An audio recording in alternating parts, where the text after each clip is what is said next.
आज का topic basically ये एक स्पेशल टॉपिक है। ये एक स्पेशल ब्रांच होती है मेडिसिन की जिसको हम ऑप्थल्मोलॉजी बोलते हैं। आफ्टर एमबीबीएस जब डॉक्टर्स पोस्ट ग्रेजुएशन करते हैं एमएस इन ऑप्थल्मोलॉजी, तो ये स्पेशलाइजेशन अडॉप्ट करते हैं और इसमें 3 साल का कोर्स होता है। उसके बाद रजिस्ट्रारशिप करते हैं, फिर उसके बाद consultants and assistant professor and professor. तो हाँ, ये जो स्पेशलाइजेशन होती है ऑप्थल्मोलॉजी में, इसमें आइज़ के डिफरेंट स्पेशलाइजेशन होती है ऑप्थल्मोलॉजी में। आइज़ के डिफरेंट पार्ट्स जो होते हैं, जैसे हम बोलेंगे एंटीरियर चैम्बर है, उसके लिए सर्जन्स अलग तैयार हो जाते हैं, पोस्टीरियर चैम्बर के लिए अलग तैयार हो जाते हैं। जैसे एंटीरियर चैम्बर में कैटरैक्ट वगैरह जो होता है, ये तो कोई भी ये स्पेशलाइज्ड जो होते हैं, जो एमएस इन ऑप्थल्मोलॉजी जो ट्रेंड होते हैं वो करते हैं। तो बेसिकली आज का जो टॉपिक है मैं ये कॉमन वायरल फ्लू जिसको हम बोलते हैं, जैसे हम आई फ्लू जिसको बोलते हैं, या पिंक आइज़, कंजक्टिवाइट्स जो बोलते हैं, ये कुछ इसके फैला हुआ है। तो पब्लिक में थोड़ा इसका डर या वहम जैसा रहता है। कंजक्टिवाइट्स के बारे में नॉलेज सबको होनी चाहिए। तो ऑप्थल्मोलॉजिस्ट के साथ साथ कुछ जो आइज़ का रिफ्रैक्शन चेक करते रहते हैं, जिनको हम रिफ्रैक्शनिस्ट बोलते हैं, तो उनका काम ये होता है, वो पैरामेडिकल प्रोफेशनल्स होते हैं, वो ट्रेंड होते हैं जो लेंसेज को प्रिस्क्राइब करते हैं, यानी कि स्पेक्टेकल्स देते हैं, कंटैक्ट लेंसेज देते हैं, यानी किसी की लो विजन एड्स वगैरह के लिए होते हैं, इम्प्रूव विजन के लिए होते हैं। तो बेसिकली ये कंजक्टिवाइट्स का जो टॉपिक है ये ऑप्थल्मोलॉजिस्ट का है, लेकिन मिनिमम एवरी डॉक्टर जो हम ट्रेंड होते हैं जब एमबीबीएस कर रहे होते हैं, तो हमें अच्छे तरीके से इनका ऑप्थल्मोलॉजी की एक ब्रांच होती है वो हमें सिखाई जाती है अच्छे तरीके से, जिसमें किसी जगह भी कोई भी एमबीबीएस डॉक्टर भी अपनी प्रैक्टिस बड़े बखूबी कर सकता है और अप टू द मार्क कर सकता है। अनलेस सर्जिकल इंटरवेंशन जहाँ पे ज़रूरत है वहाँ पे आप मजबूर हैं, वहाँ पे आपको डेफिनेटली ऑप्थल्मोलॉजिस्ट की हेल्प लेनी है, उन्हीं को रेफ़र करना है। तो ऑप्थल्मोलॉजिस्ट जो होते हैं वो बहुत बड़ा काम करते हैं। तो मैं बेसिकली जो टॉपिक है कंजक्टिवाइट्स के बारे में जो नॉलेज होनी चाहिए, मैं आपको एक फ़ोटोग्राफ दिखाऊंगा। इस फोटोग्राफ में आप देखेंगे, सिर्फ मैं कंजक्टिवाइट्स की तरफ फोकस करूंगा। जो आप वाइट ऑफ द आई होता है ना, इसको आप देखेंगे। इसमें क्या होता है कि इसको बल्बर कंजक्टिवा बोलते हैं। जो पैल्पेबल कंजक्टिवा होता है, जो दूसरा जो मतलब आइज़ को शट करता है, इसको समझो आप palpable conjunctiva. Bulbar conjunctiva palpable conjunctiva के बीच में एक फॉर्निक्स बोलते हैं उसको, फॉर्निक्सल कंजक्टिवा। तो क्या होता है कि आइज़ को शट करने के लिए, जो आपने देखा कई दफ़ा मैंने ब्लिंक रिफ्लेक्स के बारे में बोला था, तकरीबन 12 से 16 ब्लिंक्स पर मिनट होते रहते हैं। सो ब्लिंक एक प्रोटेक्टिव रिफ्लेक्स भी होती है, लेकिन ब्लिंक करते करते क्या होता है, कभी मोस्ट ऑफ द टाइम्स जो आई लैशेज़ होती हैं, अगर कहीं से डस्ट आता है तो आई लैशेज़ के थ्रू, या वायरस आता है, बैक्टीरिया आता है, फंगई आता है, या कुछ भी एलर्जेंस आती हैं, सो आई लैशेज़ के थ्रू जो लोकल सिकन होता है, इसके थ्रू कंटैक्ट करके, अब वो जो एलर्जेंस वगैरह, कई दफ़ा ऐसा है कि वायरसेस बैक्टीरिया तकरीबन थ्रू हाथों के थ्रू आते हैं। तो कहीं आँखों को जब रब कर लेते हैं, रबिंग नहीं करना चाहिए, most of the times accidentally rubbing करते हैं, खासकर छोटे बच्चे अक्सर आँखों को रब कर लेते हैं। तो और कंटेमिनेशन उनमें आँखों में ज़्यादा जा सकता है, क्योंकि बच्चों में बैक्टीरियल इन्फेक्शन ज़्यादा होती हैं। सो एडल्ट्स में तकरीबन देखा गया कि आउटडोर एक्टिविटीज़ ज़्यादा होती हैं, तो इनको मूवमेंट्स वगैरह करना पड़ता है, घरों से बाहर एक्टिविटीज़ वगैरह होती हैं, तो इनको वायरल इन्फेक्शन ज़्यादा होती हैं। तो वायरल जो कंजक्टिवाइट्स है, जो आजकल जो पिंक आई है या आई फ्लू है, ये फैला हुआ है। तो इसके बारे में और आपको डिटेल बताने की कोशिश करूँगा। इसमें बिल्कुल आइज़ रेड हो जाती हैं, इचिंग स्टार्ट हो जाती है, खुजली आना स्टार्ट हो जाती है, लैक्रिमेशन, बहुत सारा आंखों में आंसू आने स्टार्ट हो जाते हैं, या तो एवन पस डिस्चार्ज तकरीबन हो जाती है, वाइट डिस्चार्ज हो जाती है। और अर्ली मॉर्निंग जब बच्चे जागते हैं, उठते हैं, तो उनमें तो आंखें क्लोज हुई होती हैं, बंद हुई होती हैं। एवन हम लोगों ने चाइल्डहुड में ये एक्सपीरियंस किया होगा, देखा होगा कि हाँ, आंखें लाल हो जाती हैं और कभी बंद हो जाती हैं। हाँ, इम्पॉर्टेंटली ये चीज़ है कि ऑप्थल्मोलॉजिस्ट तो किसी जगह पर्टिकुलर हॉस्पिटल्स में अवेलेबल होंगे। सो जो जहाँ जहाँ पे ऑप्थल्मोलॉजिस्ट अवेलेबल नहीं होंगे, अब जो डॉक्टर्स हैं वो because they know everything about these things, तो आप मजबूरी से या ज़रूरत की वजह से उनका ये चीज़ें फर्स्ट एड कर सकते हैं। कुछ ड्रग्स ओवर द काउंटर भी यूज़ किए जाते हैं, आई ड्रॉप्स जिसको बोलते हैं, जिनको artificial eye tears, lubricant eye drops या आर्टिफिशियल टेयर्स वगैरह जो होते हैं वो कुछ सिम्टम्स को रिलीफ देते हैं।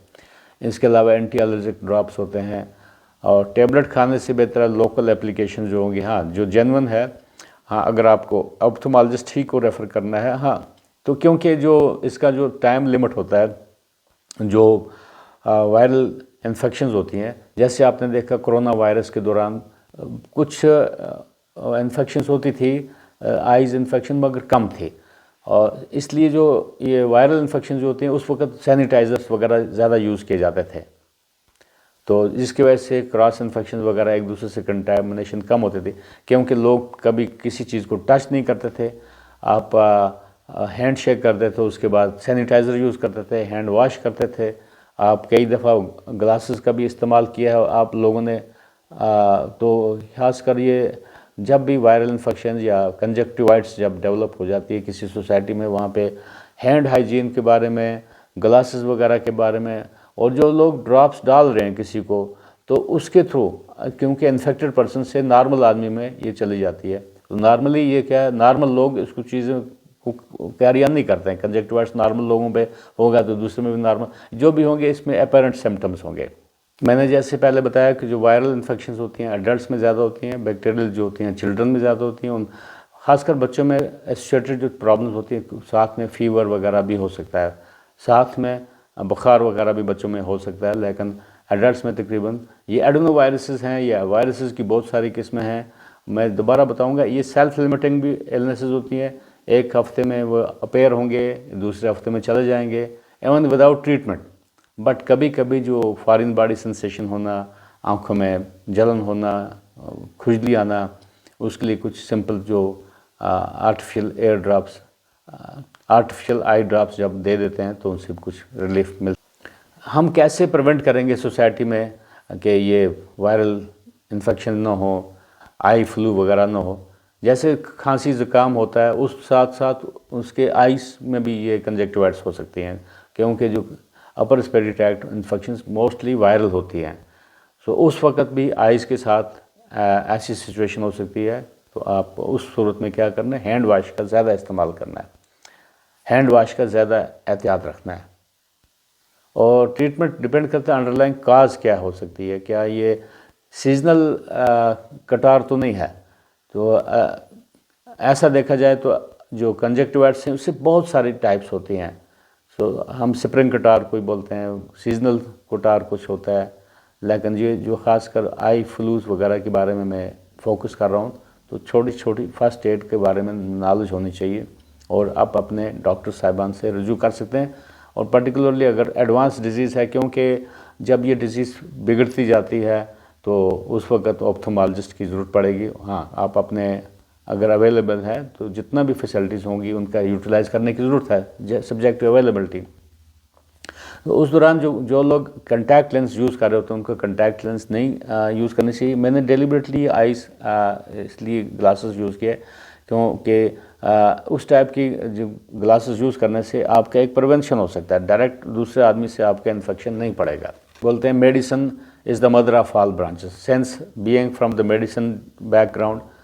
तो मैं बताऊंगा, कभी कभी पास डिस्चार्ज जब निकलता है यहाँ से तो उसका कल्चर किया जाता है, उसी टाइप का एंटीबायोटिक को दिया जाता है कि कौन सा ऑर्गेनिज्म उस कल्चर में ग्रो करता है, तो उसी हिसाब से एंटीबायोटिक दी। कंजक्टिवाइट्स से कुछ क्या है, सोशल बर्डन्स हो जाते हैं, इकोनॉमिक है लॉस होता है, आपको दवाइयों पर खर्चा, आपको उन चीज़ों पर, इसलिए बेहतर है कि आप प्रिवेंशन ही ज़्यादा करेंगे, अपने आप को बचा के रखेंगे। एट द एंड जो मैं बताऊंगा आई फ्लू या कंजक्टिवाइट्स का क्या करना है, डूज क्या करना चाहिए, यानी कि आपको अपने हाथ बार बार साफ़ करने चाहिए, और अपना तौलिया या हैंड करचीफ अलग रखना चाहिए। कभी भी एक्सीडेंटली भी एक का तौलिया दूसरे के साथ शेयर नहीं करना चाहिए।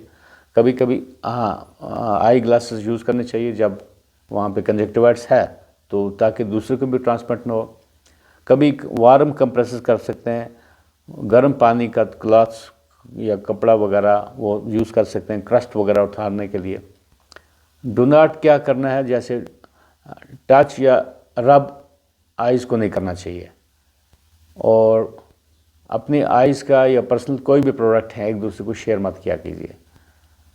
और कभी कभी ग्लासेस का इस्तेमाल करना चाहिए उस दौरान, अगर ये आई फ्लू या कंजक्टिवाइटिस का एपिडेमिक जिस एरिया में होगा।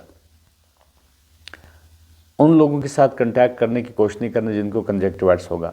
कई दफ़ा कंजक्टिवाइटिस लोगों को आइसोलेशन पे रख देना चाहिए ताकि वो खुद बैठ जाना चाहिए, ताकि ये वायरल फ्लू जब ख़त्म होगा, ये आई फ्लू जब ख़त्म होगा तो आप सोशल गैदरिंग में जा सकते हो। अदरवाइज़ कोशिश करना चाहिए। आप अक्सर देखेंगे वी एज डॉक्टर्स हम अक्सर बोलते हैं ज़्यादा गैदरिंग में लोगों को नहीं रहना चाहिए। यू नेवर नो कि कभी भी किसी को इस टाइप की इन्फेक्शन, कभी अपर रेस्पिरेटरी ट्रैक्ट इन्फेक्शन ये डेवलप हो सकती है। तो क्राउडेड प्लेसेस में ज़्यादा जाने की ज़रूरत नहीं होती है, और जब भी ज़रूरत पड़ेगा अपने डॉक्टर से रुजू करेंगे। डॉक्टर्स को ऑप्थोमोलॉजिस्ट बोलते हैं, और ये फर्स्ट एड तो आपको कोई भी डॉक्टर्स किसी भी जगह पे बता सकते हैं, और इमीडिएटली अगर ज़रूरत पड़े तो आपको ऑप्थोमोलॉजिस्ट ही को कंसल्ट कर लेना चाहिए। या आप मालूम होना चाहिए कि रिफ्रैक्शनिस्ट का काम जो है वो सिर्फ आइज़ के लिए आपको बता देगा कि ग्लासेस कौन सा नंबर लगती हैं, किस तरीके से वो यूज़ हो जाती हैं। तो ऑप्थोमोलॉजिस्ट है या कोई भी आपका ग्रेजुएट डॉक्टर जो है आपको ये अच्छी तरीके से गाइड कर सकते हैं कि आपकी आइज़ की कंडीशन क्या है, इसको क्या करना चाहिए, क्या ये आई फ्लू है, कंजक्टिवाइटिस है, या बहुत सारे आइज़ की कॉम्प्लिकेशंस होती हैं, जैसे स्टाई हो जाना, आँख के ऊपर स्वेलिंग हो जाना, लोअर आईलिड्स में स्वेलिंग हो जाना। ख़ासकर कंजक्टिवाइटिस में मैं बता दूंगा कि एक लास्ट पे आप देख लेंगे कि इस फोटोग्राफ में कंजक्टिवाइटिस में देखो आइज़ रेड हो जाती हैं, अपर आईलिड में स्वेलिंग हो जाती है, लोअर आईलिड में स्वेलिंग हो जाती है, अंदर आँखें रेड हो जाती हैं। इस तरीके से कंजक्टिवाइटिस के अलावा भी कुछ ऐसी चीज़ें कि हाँ रेड आई जैसे हो जाना, हेमोरेजिक आई जिसको बोलते हैं। हेमोरेजिक आई अलग चीज़ है, उसमें क्या होता है कि कभी इंट्राओकुलर प्रेशर राइज हो जाता है या एवन एब्डोमिनल प्रेशर राइज हो जाता है। लगातार खांसी करने से भी आपको आई रेड हो सकती है, जिसको हम हेमोरेजिक आई बोलते हैं। उसको डिफ्रेंशिएट करना है कंजक्टिवाइटिस से। तो हेमोरेजिक आई जो है हाइपरटेंशन की वजह से भी आ सकती है। हेमोरेजिक आई आपके प्लेटलेट डिफिशिएंसी की वजह से भी हो सकती है। सो ऐसा बेस लाइन भी कभी CBC वगैरह करना पड़ जाता है। सो डिफ्रेंशिएट करना ये कंजक्टिवाइटिस है कि हेमोरेजिक आई है। हेमोरेजिक आई में आपको ज़्यादा खुजली, इचिंग वगैरह नहीं होगी, लैक्रिमेशन नहीं होगा, वाटरिंग ऑफ आइज़ नहीं होगा। लेकिन दूसरी सिचुएशन में हेमोरेजिक आई में जस्ट ऐसे ही सिंपल ब्लीडिंग वहाँ पे होगी, वो भी सेल्फ लिमिटिंग है, 5-8 दिन में वो ठीक हो जाती है।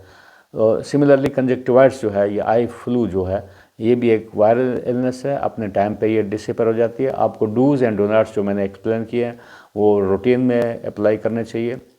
सिमिलर वीडियोस के साथ मैं आपसे और बातें करूँगा। आल्दो ये डोमेन जो है ऑप्थोमोलॉजिस्ट का है, लेकिन मैंने ट्राई किया अपने एंगल से as a specialist in medicine या as a graduate during my MBBS। हमें बहुत टेक्निकली ये सिखाया जाता है कि आइज़ की different situations. That's what I wanted to share. Hope ये आपको मददगार साबित होगी। All the best. खुदा हाफ़िज़।